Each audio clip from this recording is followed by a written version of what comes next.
has your content marketing funnel performed as you expected it to? This is a question I've been asking myself now as I've been reviewing my content performance for the last 12 months over the period of 2022.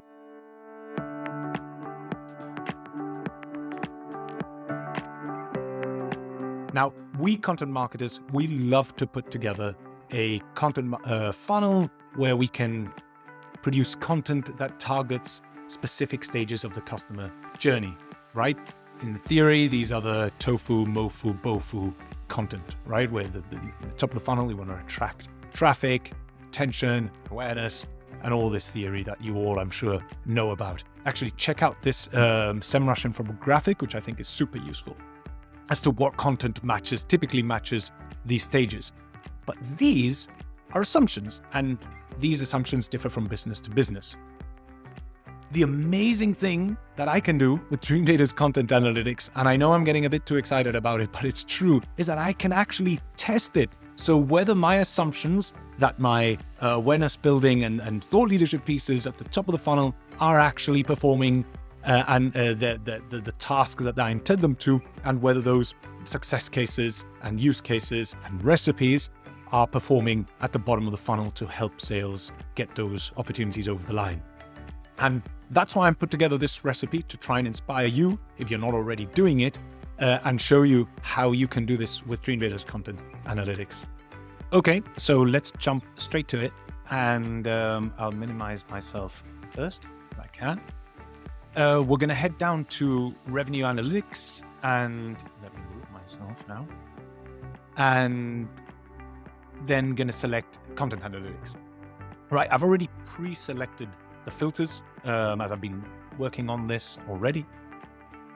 But it's important you set your date parameter. In my case, I've been running the analysis for the entirety of last year, but you can obviously select whatever date range is relevant. I mean, you need to bear in mind whenever you set date ranges with Dreamdata and make any type of analysis, bear in mind any changes that you may have done to your strategy. For instance, have you implemented a new, content stream or a new channel or whatever it is, then just try and gauge where that might come in and how that might influence the data that's coming through. Next, most important for this analysis are your stages. Of course, we're going to be testing the 3 of them, so we're going to be invariably going from each one of the pipeline stages, depending on what Dreamdata content plan you're on, depending on which Dreamdata paid plan you're on, depending on how many stages you can have. Generally, if you're on the paid plans, you can introduce a number of stages. Here in our demo account, we've only got 3.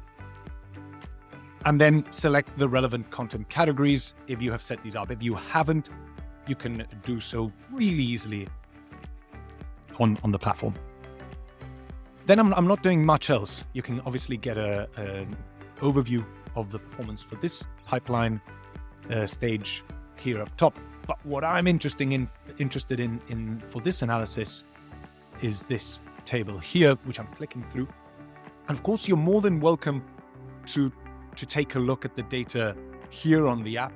But I found, sorry about that. Always remember to mute your notifications when you're running videos. So now that that's done, so although you can run the analysis on the app, of course, you can take a look at and immediately identify which URLs are performing well at this stage. I love to pull the data out and play with it a little bit more to add some colors and whatnot on Excel. Now, I've already done this, and I've already pulled this data for each of the pipeline stages, and I've done a little bit of color coding for different content types, categories, sorry. And immediately I see, yes, it's mostly our product pages that are performing best. So people are clicking through and taking a look at what we have to offer.